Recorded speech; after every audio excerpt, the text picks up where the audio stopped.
Hi, everybody. Today is Tuesday, January 21st, 2025, and our guest today is Håkan Bergmark from Sweden. He's a Swedish podcaster, and welcome, Håkan. Thank you very much for having me, Nemo. My pleasure. Let's get started, Håkan, with what's going on in Europe. Yeah. How, in your opinion, what is the reaction of the European, I cannot say the European Union, European countries. You're from Sweden. How do the people feel about Donald Trump and his presidency? Well, most people among the population are pretty shocked because they have been fed information that there was no way a person like Donald Trump could win this election a second time around. Mainstream media here is very biased. There was a poll uh, before the November election among Swedish people. They did a poll, and let me see if I can remember. It was about a 60% overweight for Kamala Harris, in the opinion in the Swedish population. So they're pretty shocked. And mainstream media here, they're really shocked because they were the ones feeding the information that Donald Trump is a fascist and a mass murderer, and everything's going to be very bad for the Europeans, given that he comes into office, which he did. So that's about it.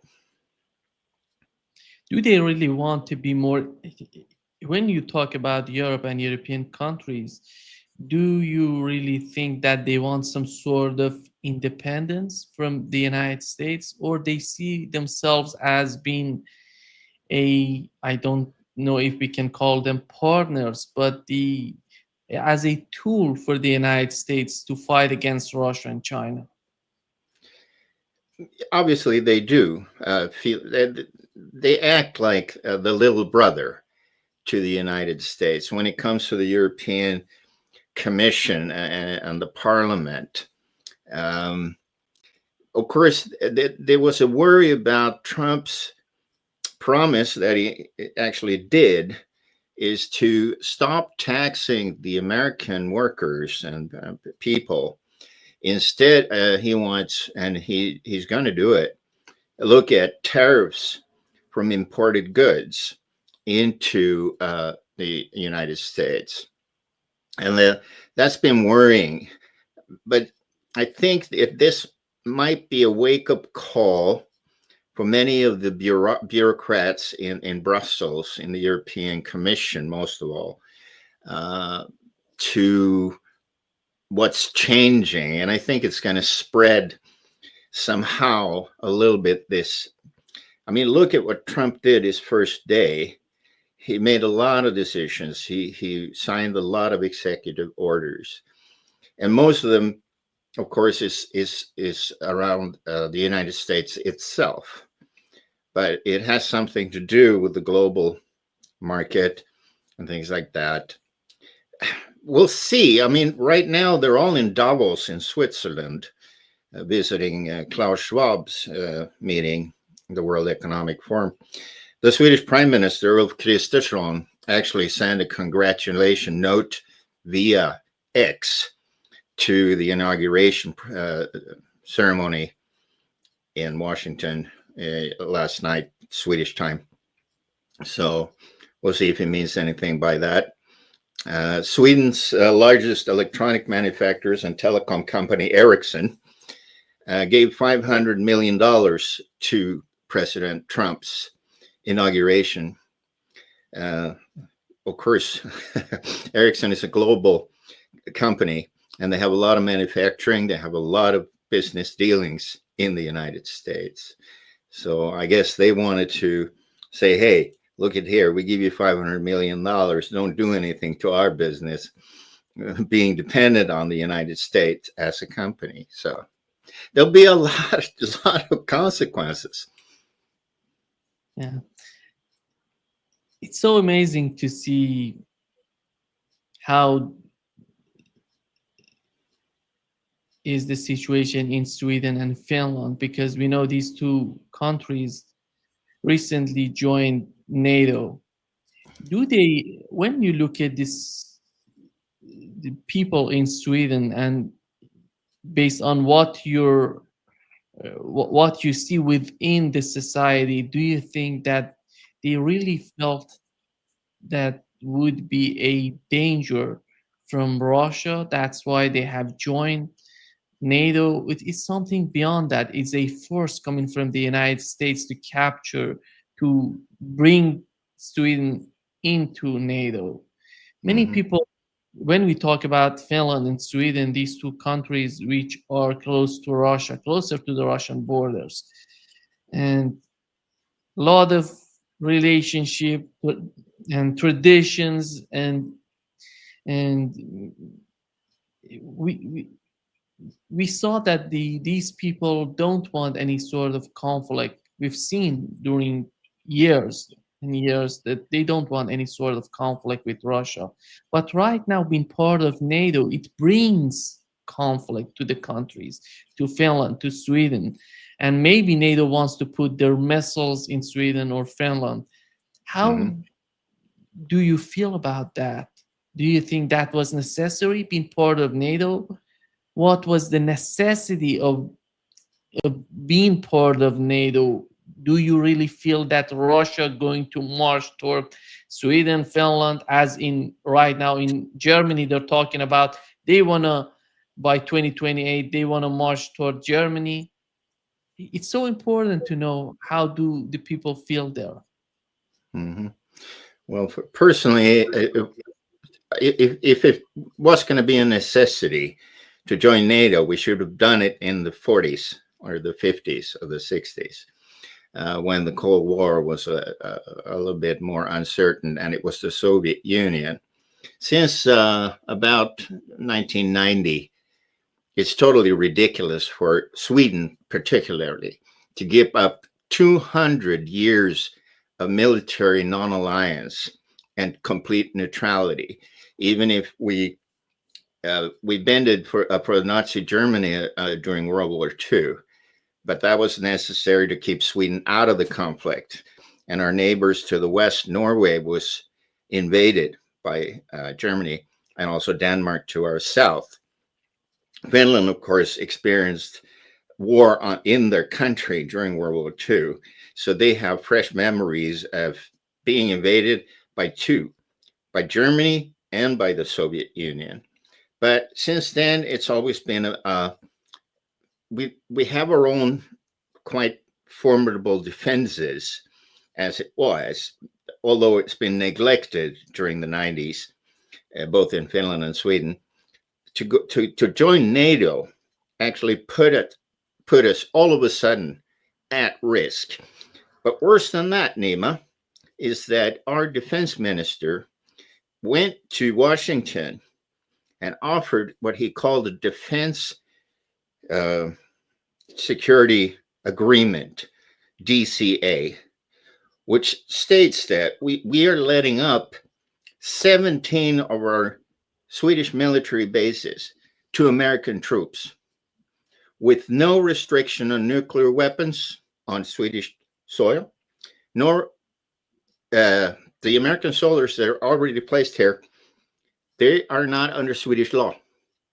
They're under American law. And this is, they basically, Sweden paid money to sell our country to the United States of America and thereby NATO. NATO is synonymous to me with the United States of America. So it's total lunacy. And also, it was done without a referendum, without asking people about it, no voting, no nothing. They just, all of a sudden, from saying never, never, we're going to join NATO, to the next day, we join NATO now. And that was after the government of Sweden and World Economic Forum's people in Finland, Sanna Marin, had been having a conversation. Well, we create a threat so we can do this, and by joining NATO, and it was, I mean, media here could have said, why didn't you let the people vote? But they didn't.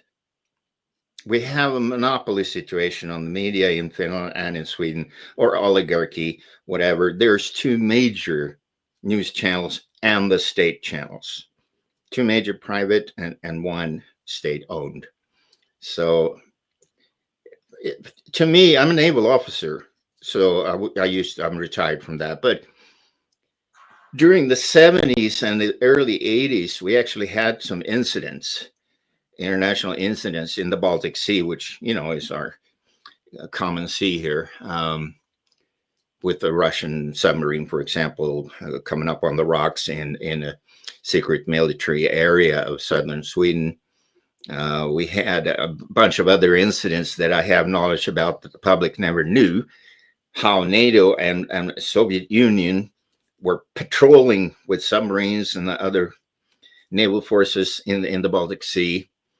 It's very, very close to a real conflict during those years. But after the Berlin Wall, after the dissolvement of the Warsaw Pact and the collapse of Soviet Union, there's been no risk at all. But now there is, since Finland, they have a land border to Russia for 1,400 kilometers, you know?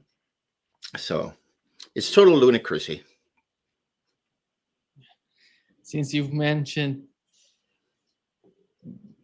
the situation in Sweden, as you remember, we had a bombing, we had the sabotage of Nord Stream pipeline, which Yes. many people believe that the Swedish government, right after the incident, after the attack, went down and cleaned up everything in order to just help the United States. What is your take on the role of the Swedish government and the way that they were trying to manage the situation in the aftermath of Nord Stream pipeline, the sabotage of the Nord Stream pipeline? Well, the greatest industrial sabotage in modern history, blowing up the Nord Stream. And we know from tracking marine traffic and all that, Sweden has pretty good underwater surveillance naval forces and salvage and rescue equipment. And I tracked the Belos, which is what the main ship is called, and they were there immediately on at least 20 occasions with underwater activities. And it's clear to me, although it's secret operations, it's clear to me that they were there on a cleanup operation. You're absolutely right. And it's in both the Danish and the Swedish economic zone in the Baltics, where the two explosions occurred.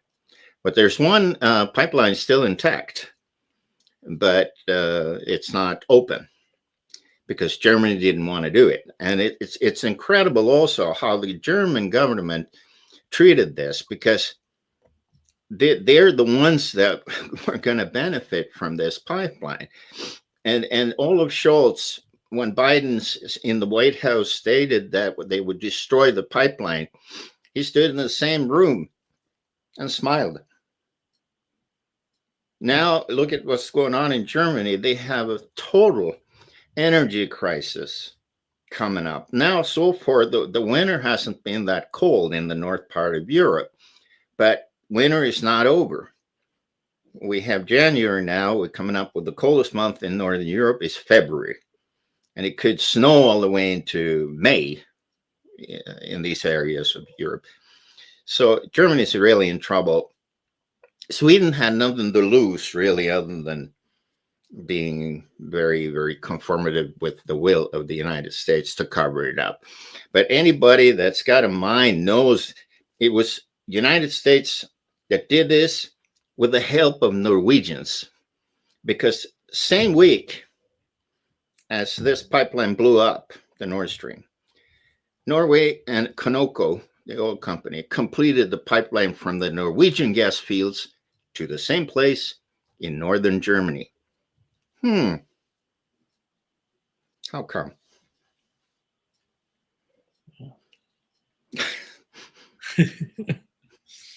And Norway, as you know, has a formidable also underwater capacity, since most of their gas and oil fields are in the North Sea, which is deep, and it requires a lot of technical underwater capabilities just to keep it running. So what's so amazing, Hakan, is that Finland and Sweden, especially Finland, these countries survived the Cold War between the Soviets and the West, and finally they have decided to join NATO. It's so amazing to me how they could convince the people in the country to go after such a drastic decision, such a extreme decision of joining NATO after all those years of being neutral, being like what Austria is today. right. No, they didn't convince the people. They just forced it on them. Um, and of course, with a little help from the monopoly situation as far as media is concerned, yeah, both Finland and Sweden have a very strong hold on all the media outlets.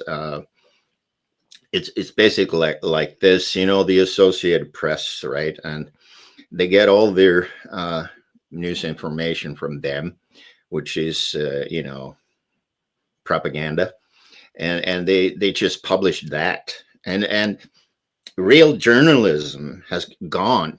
It's gone, because what happens is the companies that run the private sector of the media in both Finland and Sweden, they're just saying that, oh, you can't write that, you get fired because it's not compliant with the agenda. So there's been no real information about anything, and most, I mean, in Finland has a it's more surprising that they joined NATO. Sweden has had so little.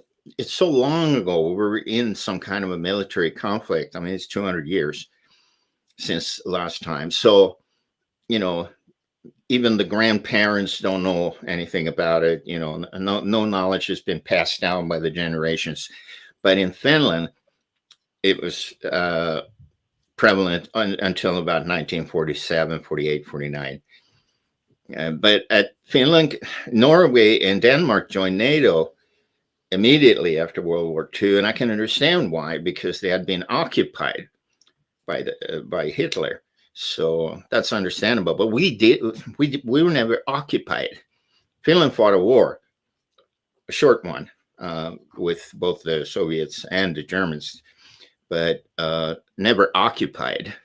So, Yeah. but it's strange how this could come about. I mean, but you know, I told a lot of people, like, why would we join NATO? And another thing, Article 5, as you know, one country gets attacked, the other ones are supposed to one for all type of thing.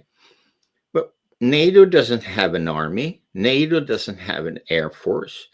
They have a bunch of bureaucratic admirals and generals, and an administrative office in Brussels and in Netherlands. NATO is nothing.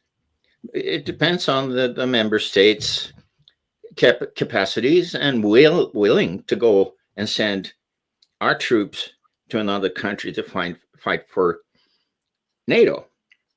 So, but these are the things that journalism don't write about it. They don't even tell it. That's why I like your channel, Judge channel, Napolitano's channel, Redacted, as you see. That's where I pick up some of my information, but I also have access to some of the Russian information and so forth. So the thing about both sides getting to voice their opinion does not exist in Scandinavia, unfortunately. But it's not much better in the U.S. if you follow CNN or MSNBC and all those, you know. It's not Not much. much better, no. No. And But Dialogue Works is where you can get some good information. thank you. That's you're so kind to us. No, that's not nothing. I mean, you got so many subscribers as well, and there are a couple of independent medias in Sweden, and I have contact with both of them. As a matter of fact, I did an interview with one of them called Frihetsnytt. It means Freedom News, and they're a small operation with not much resources and all that, but they actually are on it all the time with correct information, where they get not from the big news agencies, but from various smaller, free journalists. There is a few even here. But of course, you have to be able to understand and speak English, because if you only speak Swedish, you're very handicapped, because then you're so limited to what information you can actually understand. And I speak a few more languages. I speak Swedish, Norwegian, and Danish, because they're more like dialectal differences. I speak German, of course, Spanish, and not Portuguese, unfortunately. You're amazing. Some of it. Yeah, it's so amazing to hear that. And Do you I speak think Portuguese? I do speak Portuguese, Persian, Spanish, English, Yeah. and Yeah, so you a have an little bit advantage. Turkish. Yeah. Oh, Turkish. That's interesting. Yeah. And when it comes, Hakan, when it comes to the policy of Europe and European countries, we know that the war in Ukraine was devastating for the economy of Europe Yeah. altogether. We cannot single out one of them that was not influenced, was not affected by the war in Ukraine.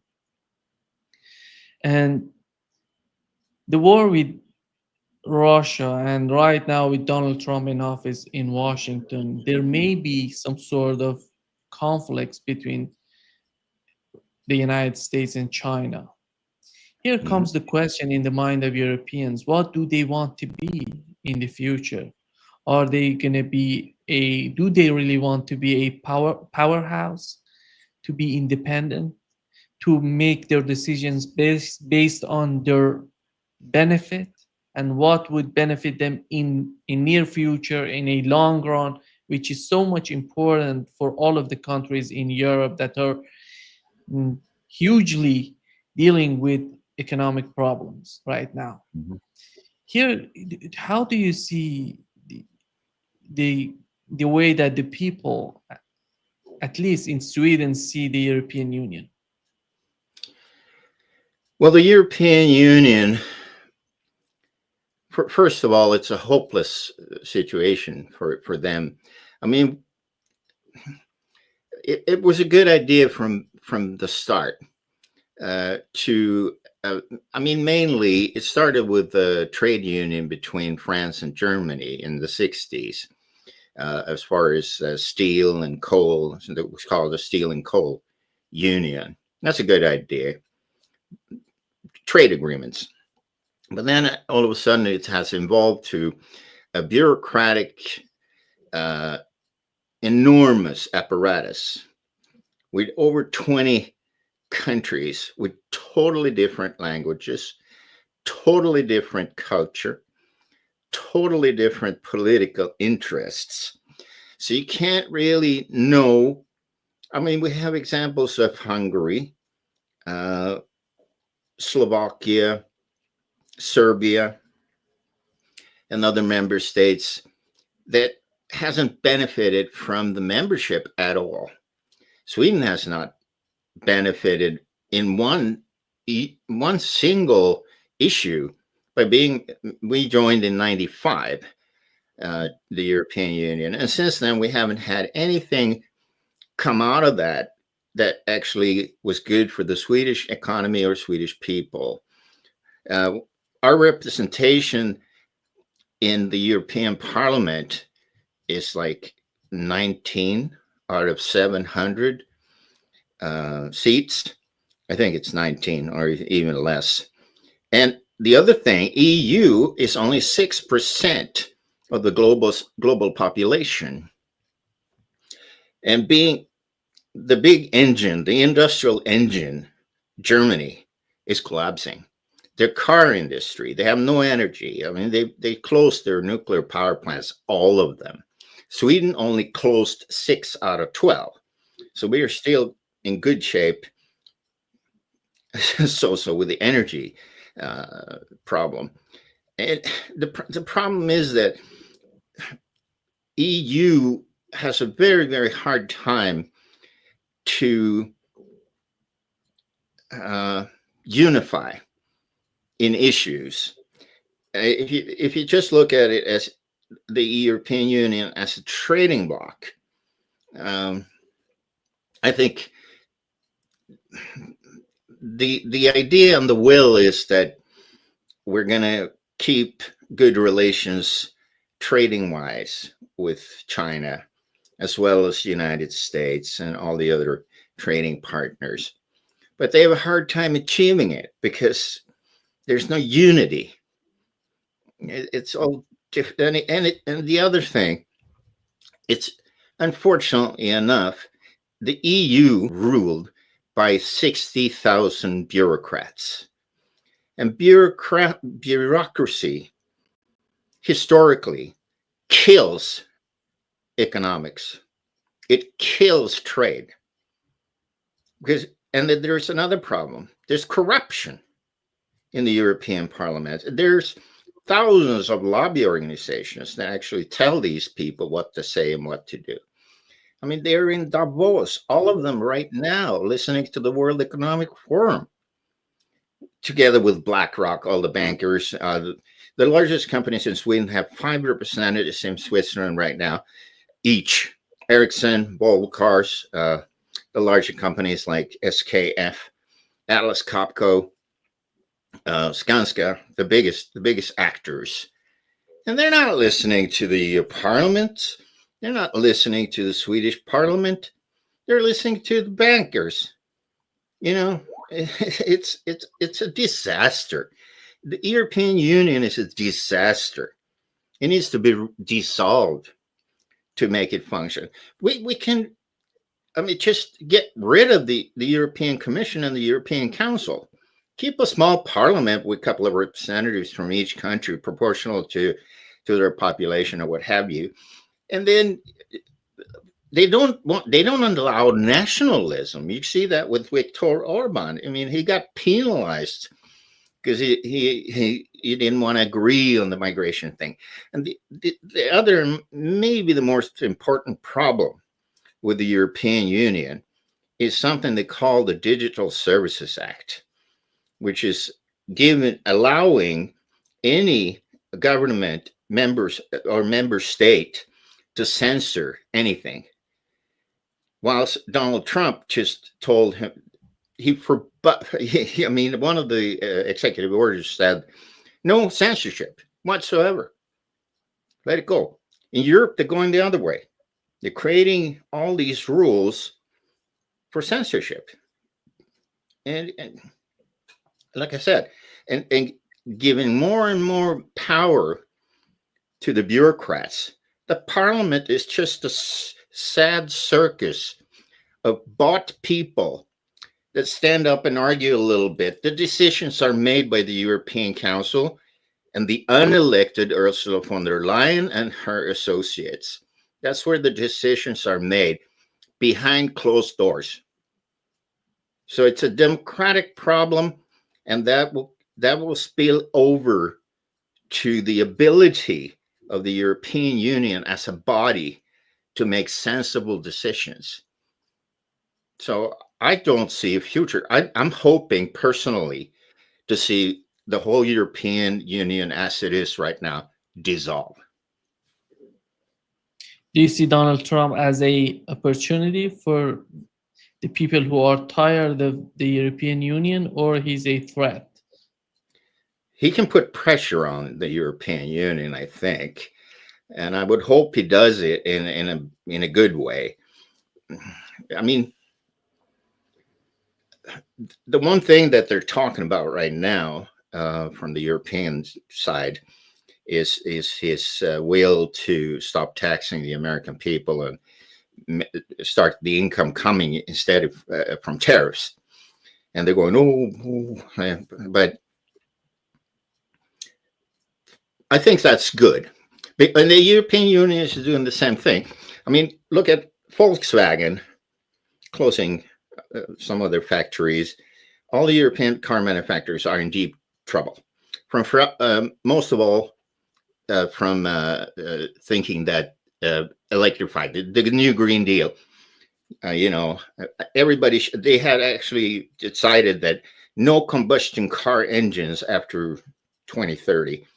And they're trying to make electric cars, and battery factories in Sweden that gone 60 billion, and they can't produce one single battery because they don't have the technology, the knowledge, and they don't have the workforce that can do it. So they had to import Chinese personnel, Chinese machines, whatever, to Sweden, and it still didn't work. And so what they did is they put tariffs on imported Chinese electrical vehicles up to 30%. And then they're afraid that Donald Trump is going to put 5% on imported goods to the United States. I mean, come on. Look at what you're doing yourself. China doesn't see Europe either, though they haven't reacted, because even though they're tariffed, they're still cheaper and still better than whatever BMW, Mercedes, and Volkswagen can produce. So the Chinese said, all right, but we're still selling. No problem. Yeah. The conflict in Ukraine, which is so important right now, and we know that the Trump administration, and as he mentioned before 2024 presidential election and right after the election yesterday, he was talking about how he wants to put an end to the conflict in Ukraine. Mm-hmm. Is that going to be difficult for the European countries to go with what Donald Trump is talking about Ukraine, or they're going to get aligned with the policies coming from the United States? Yeah. No, but what they have said is this. Let's say Donald Trump, first of all, said yesterday that he wants the European NATO nations come up to 5% spending on their defense budgets, 5% of the GNP. Okay, Sweden is about 2.7. There is none of the European NATO member states that are 5%. So he's basically talking about Europe's got to take its responsibility. But in the same time, Trump says, I'm spending a lot of money, but I don't want to spend any more on Ukraine. He actually said that. So in my opinion, if the United States shuts off the money and the supply of weapons to Zelensky, basically, and all the other corrupt people in Ukraine, and that would end the war, not immediately, but pretty soon. The problem there is the European Union has said that if that happens, we will have to step in because Russia can't win. They say Russia must not win. Okay. And then you wonder, if you're a sane person, why is that? Come on. I mean, you've heard some of the idiots in the U.S. administration under Biden say that this is perfect because we're fighting a war with no dead American soldiers. We'll let the Ukrainians die for us. That's great. And Lindsey Graham said, oh, they're sitting on so many trillions of natural resources that we now can get for free. Come on. Where's humanity in some of these people? You wonder. Sweden actually have sent a lot of weapons to Ukraine already, a lot of money, totaling a value of about $6-7 billion. And I mean, Sweden is a country of 11, maybe 10, 11 million people, and we're heavily taxed. And we also have a foreign aid program where we send $5-6 billion to Africa, to what have you. And Sweden is falling apart. We used to be the most prosperous country in the world per capita just 15, 20 years ago. And the factors have destroyed that. Immigration is one. We have that problem here too. It's an overload. And then we have the foreign spending, and now involving ourselves in a conflict we have nothing to do with and nothing to gain. We have nothing to gain from the membership in NATO. In fact, we're going to have to be spending 5% of our GNP. It's crazy. Suicide.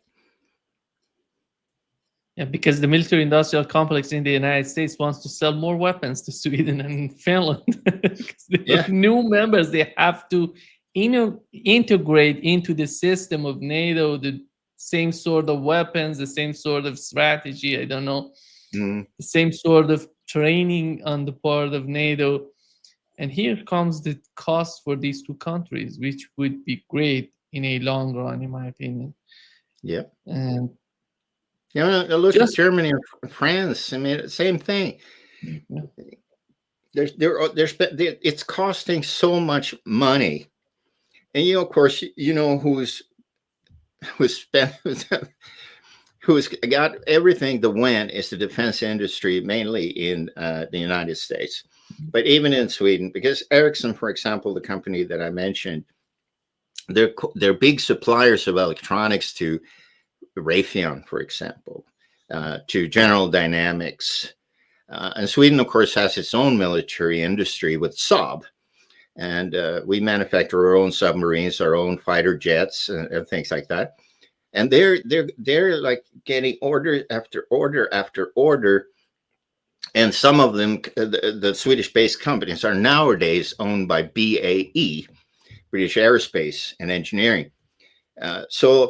But these people are all in Davos right now. The CEOs of all these companies in the war industry, in the weapons industry. And the vice president of BlackRock was asked by Rebel News yesterday, what are you going to do now if there are no more wars in 4 years? How are you going to make your money? He didn't answer one single question about that. Just walked straight past the journalists. So he goes into a closed room and he says, look, there's somebody here that maybe wants peace. How can we stop that? Well, we'll start up another war somewhere. I have an idea, said somebody. We can attack Iran, for example.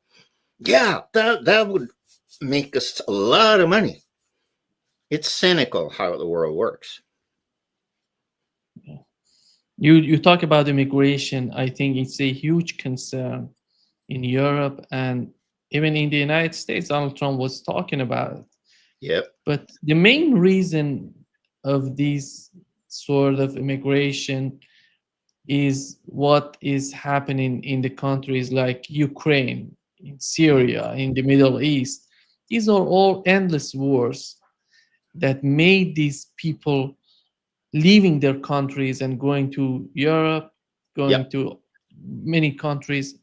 And it's so amazing to see how the Europeans can convince themselves of their policies they had toward these countries. The most recent country is the case of Ukraine, and many people came from Ukraine to Europe. Yes. And on the other hand, they're making some sort of delusional enemy, and just they're making a Russia as an enemy, as the ultimate enemy for the West, for the Europeans, which isn't the case. Everybody knows that doesn't make sense. And after that, going to war with Ukraine, destroying a country, bringing all those people into the European Union, it's a circle, Håkan. It's a circle. And it doesn't seem that these people who are decision makers in the European Union totally understand it, or maybe they know what's going on, but it doesn't benefit them to think that way, to Yeah. decide based on the reality. Hmm. Well, they made the European Union states agree to a lot of immigration pacts, as they call it. Global Impact for Migration, signed in Marrakesh in 2012. There's one recently last year that basically forces quotas to receive migrants. And like you said, this is created. Sweden took a lot of, when the war was going on in Afghanistan and Iraq and those places, which is all fueled by the United States. We had a stream of refugees coming, fleeing from bombs, and I understand them.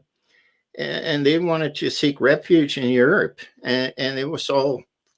But then, what that does is there's these people that they're economic refugees that were classified as the same, and the trick was you get yourself into the first EU country from wherever you came, Somalia or someplace that there is not a real war, or any other country, and you just throw your passport and you get free passage to the country of your decision. And a lot of people want to go to Sweden because they know that the social benefits here are very strong. So they can come here, get a good life. They have no reason to flee other than they want more money. And that's how it works. Germany is now trying to forbid the party Alternative for Deutschland, for Germany, because they're strong in the opinion and they have a new election in February. And they want to stop the migration completely. They want to shut the borders of Germany because they realize they have to do that. But now there's a case in the parliament that's going to the High Court of Germany to forbid the party. So democracy is out the window in a lot of places in Europe, unfortunately, in Sweden as well. Maybe in Sweden, we had an election in 2022 that is called Conservative Bloc won, but they consist of 4 parties, I guess. They haven't done anything to change the socialism that was before. Nothing. They've done nothing about migration, nothing about lower taxes. Instead, they've integrated us in NATO and done another bunch of stupid things. So, Yeah. Just to wrap up this session, Håkan, if we assume that Donald Trump would force Europe to fight with China, what would be the final decision on the part of Europeans? Because we know that Europe is not prepared for any sort of fight with China, and I you don't know mean if military or economically? economically. I'm not talking about, Mm. because Donald Trump, as far as I know, he's not interested in any sort of war, and I don't believe that he wants any sort of war. Yeah, but he wants to confront China economically, because that's why he's talking about Greenland, he's talking about Panama Canal, Canada, all of these things, because he sees the big picture. He wants to make America, as he mentioned, he wants to make America stronger than before, which that's why he's talking about all of these points. But after all, Europe would be so much important and crucial in his decision toward China. I want to know, how do you see Europe dealing with China and considering the policies coming from the United States? Mm-hmm. Well, I think it's going to be a decision by the Europeans if they choose protectionism or not. I mean, because a lot of the industries that are developing now, which has to do with the Green Deal and all that, is completely dependent on imports from China when it comes to rare earth metals and lithium and those things. And also manufacture products like electric vehicles. And so are they willing to sacrifice something just to comply with what Donald Trump can do?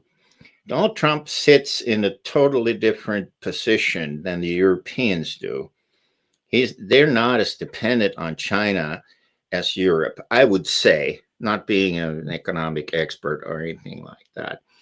So it depends on what they decide, which way they want to go. Unfortunately, they probably go the worst place or the worst way they can possibly imagine, because we're run by bureaucrats and they're stupid. We're not run by intelligent people. Intelligent people, they're in other places. They're not in power in Europe, not in the parliament, not in any other nation, I would like to say. Look at Macron, look at Keir Starmer in Britain.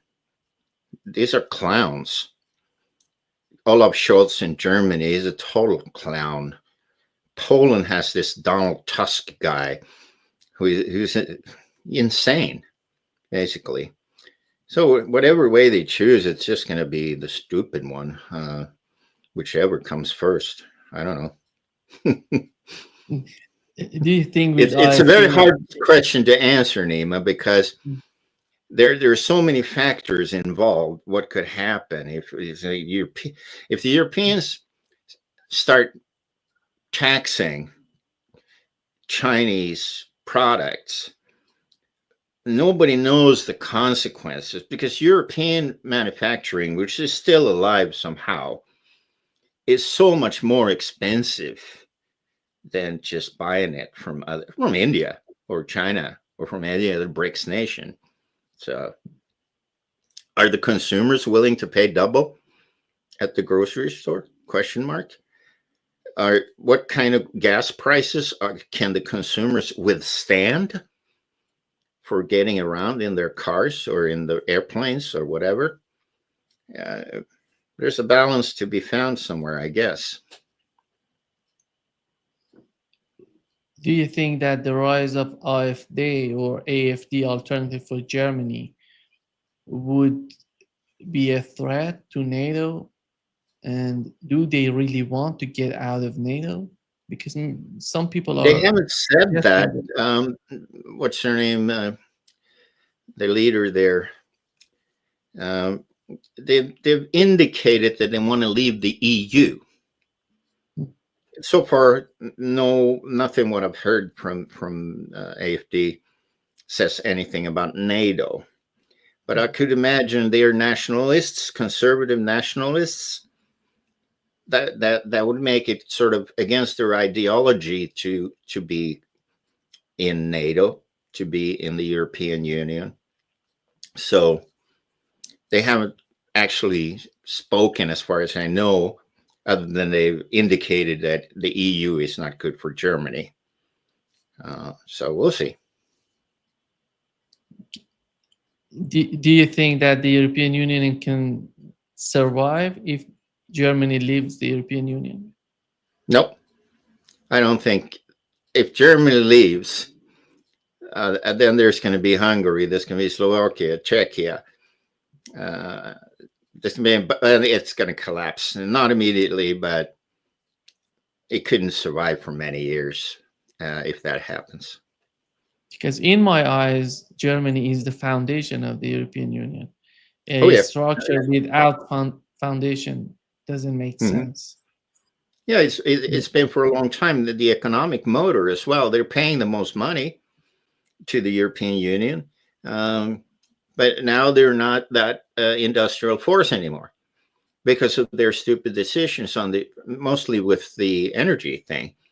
And now Zelensky shut off the pipeline that goes through Ukraine, I guess he is counting on the $700 million a year that he loses by doing that. He's going to be able to fly to some other country and get those money somehow anyway. And there's military information. They tried to blow up the last pipeline that goes from Russia through this Black Sea to Turkey, where Turkey can distribute it further into Europe. So that now the only real pipeline that's left is the one from the Norwegian gas fields to Germany. But it's not, doesn't have the capacity. Plus, the Norwegian gas is about 3 times the price of the Russian. So now if Germany leaves, the EU is finished. Maybe that's why they're so afraid of AfD, Alternative They for are Germany. very much afraid of them, yes. Yeah. And before wrapping up, in your opinion, are we going to see European countries, maybe Serbia, joining BRICS? I hope so. It wouldn't be. It would be a smart move. Yeah. It's a small country, of course, but you know, yeah. And if one European country decides to join BRICS, you could have a little bit of a domino effect. Hopefully. It's a, as you mentioned, it's a small move, but it's a very important and huge move on the other hand, because it would have a huge influence on the other countries that. Yeah. Oh, yeah. It's politically a bomb. Yeah. It's a political bomb. Yeah. Exactly. Thank you so much, Håkan, for being with us today. Great pleasure to talk with you. Thank you very much. Thanks for having me, Nima. It's been a pleasure. Have a great time, Joe. Bye-bye. You too. Bye-bye.